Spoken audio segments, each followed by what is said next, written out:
भाइयों बहनों, हमने पाकिस्तान की सारी हेकड़ी निकाल दी, उसे कटोरा लेकर दुनिया भर में घूमने के लिए मैंने मजबूर कर दिया है। दोस्तों, हमारा पड़ोसी देश पाकिस्तान, जिससे कभी हम वायरल वीडियो, मीम्स तो कभी क्रिकेट के जरिए रूबरू होते ही रहते हैं, लेकिन दोस्तों आजकल पाकिस्तान के हालात बहुत ही ज्यादा खराब चल रहे हैं। इतनी ज्यादा खराब कि वहां आज गवर्नमेंट प्रॉपर्टी तक बेचने की नौबत आ गई है। लेकिन पाकिस्तान की हालत इतनी खास्ता कैसे हुई? लेकिन एक वक्त भारत से भी ज्यादा अमीर पाकिस्तान आखिर इतना गरीब कैसे हुआ? आइए जानते हैं। पाकिस्तान के इस कंगाली का सबसे पहला और सबसे बड़ा कारण है वहां का लूटा हुआ विदेशी मुद्रा भंडार या फॉरेन एक्सचेंज रिजर्व, जिसमें लगातार गिरावट आ रही है। साल 2022 में पाकिस्तान का विदेशी मुद्रा भंडार बड़ी गिरावट के साथ 7.83 अरब डॉलर पर आ गया। आपको जानकर हैरानी होगी कि पाकिस्तान के पास अपने राजनायकों को सैलरी देने के भी लाले पड़ गए हैं। आज पाकिस्तान के आर्थिक हालात बहुत ज्यादा खराब हो चुके हैं। कर्ज का बोझ बढ़ता ही जा रहा है। इतना ही नहीं, आज तो सिचुएशन ये हो गई है कि घर चलाने के लिए पाकिस्तान को विदेश में मौजूद उनकी प्रॉपर्टीज को भी बेचना पड़ रहा है, और इसमें शामिल है उनकी अमेरिका की राजधानी वॉशिंगटन में मौजूद पाकिस्तानी एम्बेसी के एक बिल्डिंग, जिसको बेचने के लिए पाकिस्तान हाल ही में अमेरिका की न्यूज़पेपर्स में विज्ञापन दिया है। अब अगर पाकिस्तान मीडिया की माने तो अमेरिका में तैनात पाकिस्तानी फॉरेन मिनिस्ट्री के राजनायकों को 4 महीने तक वेतन नहीं मिला था। यही नहीं, पैसा नहीं मिलने पर जर्मनी में तो पाकिस्तान के एम्बेसी के रोजमर्रा का कामकाज ही रुक गया था। अब जिस बिल्डिंग को पाकिस्तान बेचने की सोच रहा है वो वॉशिंगटन के बॉर्डर पर मौजूद है, और ये बिल्डिंग 1950 के दशक से 2000 के दशक तक एक एम्बेसी का डिफेंस सेक्शन रहा है। आज इसकी कीमत करीब 13 करोड़ पाकिस्तानी रुपए है।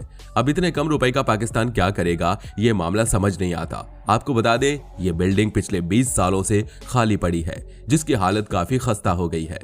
अब ऐसे क्या दिन आ गए हैं पाकिस्तान के जो सिर्फ इसे 13 करोड़ के लिए ये बिल्डिंग बेचनी पड़ रही है। आपको बता दें कि पाकिस्तान के ऊपर IMF, वर्ल्ड बैंक, चीन और बाकी देशों से मिलाकर कर्ज उनकी कुल GDP के 70% तक पहुंच चुका है। साफ भाषा में कहें तो पाकिस्तान आज बिकने के कगार पर आ चुका है।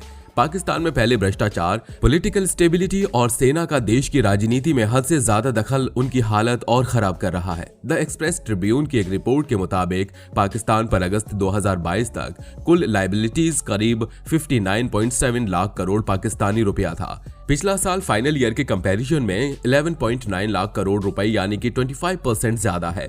आमदनी 98 और खर्चा रुपया वाला हिसाब यहाँ दिख रहा है। तो चलिए अब जरा बात करते हैं इसके लगातार गिरते हुए विदेशी मुद्रा भंडार की। फरवरी 2022 में पाकिस्तान के विदेशी मुद्रा भंडार 16 अरब डॉलर था। जून के पहले हफ्ते में यह 10 अरब डॉलर पहुंच गया। अगस्त में पाकिस्तान का विदेशी मुद्रा भंडार बड़ी गिरावट के साथ 7.83 अरब डॉलर पर आ गया। बता दें कि साल 2019 के बाद पाकिस्तान के विदेशी मुद्रा का मिनिमम लेवल था। हालांकि अगस्त के बाद इसमें कुछ सुधार हुआ। एक रिपोर्ट के मुताबिक 10 दिसंबर को पाकिस्तान का विदेशी मुद्रा भंडार 18.56 बिलियन डॉलर था। आज पाकिस्तान का विदेशी मुद्रा भंडार में कमी का असर यह हुआ है कि करीब 4 महीने तक Pakistani finance ministry Pakistani missionaries को पैसा जारी नहीं कर सका है। यहाँ जिस अमेरिका की गोद में पाकिस्तान पला था, वहीं अमेरिका अब उसकी कमर तोड़ रहा है। आज पाकिस्तान में डॉलर के मुकाबले पाकिस्तानी रुपए की कीमत में काफी गिरावट आई है। अभी के दिनों में पाकिस्तान में एक अमेरिकी डॉलर खरीदने के लिए पाकिस्तान के 234 रुपए खर्च करने पड़ रहे हैं, जो कि काफी ज्यादा बड़ा अमाउंट है। अब ऐसे में पाकिस्तानी करेंसी में गिरावट आना भी पाकिस्तानी की इकोनॉमी पर बहुत बुरा असर पड़ रहा है। अब बात करते हैं यहाँ की महंगाई की, तो आज पाकिस्तान के इकोनॉमिक डेवलपमेंट लगभग रुक चुका है, और यहाँ से पता लगता है कि वर्ल्ड बैंक ने अपनी एक रिपोर्ट में फाइनेंशियल ईयर 2023 में पाकिस्तान के GDP के सिर्फ 2% की गति से बढ़ने का अनुमान जताया है। अब वर्ल्ड बैंक का अनुमान है कि आने वाले दिनों में पाकिस्तान के 90 लाख लोग गरीबी की चपेट में होंगे। आम जनता की जरूरत की चीजें काफी महंगी हो गई हैं, और नवंबर 2022 में पाकिस्तान में महंगाई दर 23.8% फीसदी पर पहुंच गई है। इसका असर आम लोगों की जिंदगी पर साफ दिखने लगा है। जी हां, पाकिस्तान में पेट्रोल 237 रुपए प्रति लीटर पहुंच गया। आज पाकिस्तान में फ्यूल की कीमत आसमान छू रही है। आपको बता दें कि पाकिस्तान में पेट्रोल की कीमत 233 रुपए 91 पैसे प्रति लीटर है। वहीं डीजल की कीमत 244 रुपए 44 पैसे प्रति लीटर है। मिट्टी के तेल की कीमत 199.40 रुपए प्रति लीटर और हल्के डीजल तेल की कीमत 191 रुपए 75 पैसे प्रति लीटर हो गई है। यानी आम आदमी या तो पैदल चले या फिर साइकिल से चले।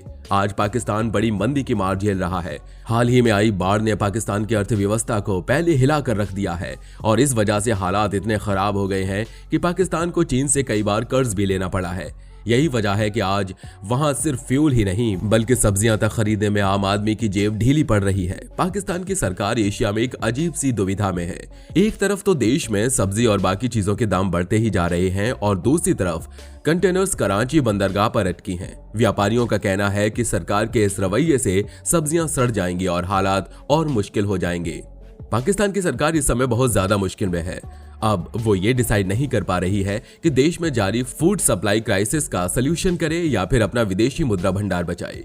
आज कराची बंदरगाह पर सैकड़ों कंटेनर यूं ही अटके पड़े हैं जिन पर भारी मात्रा में सब्जियां लदी हुई हैं। पाकिस्तानी अखबार द एक्सप्रेस ट्रिब्यून ने बताया कि प्याज के 250 कंटेनर जिनकी कीमत $107 लाख है, $8,16,480 की कीमत वाली अदरक का कंटेनर और $2.5 लाख वाले लहसुन का कंटेनर बंदरगाह पर ऐसे ही पड़े हैं, जिससे व्यापारी काफी परेशान हैं और उन्हें समझ में नहीं आ रहा है कि आखिर क्या किया जाए। अखबार की माने तो 0.6 मिलियन टन सोयाबीन भी ऐसे ही अटका हुआ है क्योंकि सरकार की तरफ से लेटर ऑफ क्रेडिट जारी नहीं किया जा रहा है। लिमिटेड क्रेडिट लेटर की वजह से इन कंटेनर को ऐसे ही पड़ा रहने दिया जा रहा है। और तो और प्याज के कंटेनर कराची बंदरगाह के कई टर्मिनल्स पर पड़े हुए हैं। Pakistan fruit and vegetable export import and merchant association सदस्य की माने तो क्रेडिट लेटर्स को जारी करने में हो रही देरी की वजह से कंटेनर की कीमत पर अलग अलग असर पड़ रहा है। टर्मिनल और शिपिंग चार्जेस बढ़ जाएंगे। प्याज के कंटेनर्स पहले ही महंगे हैं, इसकी वजह से एक आम आदमी पर बुरा असर पड़ने वाला है। आम आदमी की पहुंच से ही प्याज बाहर हो जाएगा। आपको बता दें कि अभी पाकिस्तान के बाजार में प्याज 175 रुपए किलो थोक बाजार में और खुदरा बाजार में 250 से 270 रुपए प्रति किलो तक बिक रहा है। अब क्लियरेंस में देरी की वजह से प्याज की कीमतें और बढ़ जाएंगी।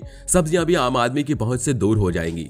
आज पाकिस्तान की हालत यह है कि पोल्ट्री और डेयरी प्रोडक्ट्स पहले से ही आम आदमी नहीं खरीद पा रहा है। असल वजह यह है कि डॉलर देश में है नहीं और इसकी वजह से सिचुएशन आउट ऑफ कंट्रोल हो सकती है। इंपोर्टर्स को इसकी वजह से भारी नुकसान उठाना पड़ेगा, जिसकी भरपाई मुश्किल हो जाएगी। उन्होंने सरकार से मांग की है कि इस मसले को तेजी से सुलझाया जाए ताकि देश में हो रहे इस फूड क्राइसिस को जल्दी से टाला जा सके।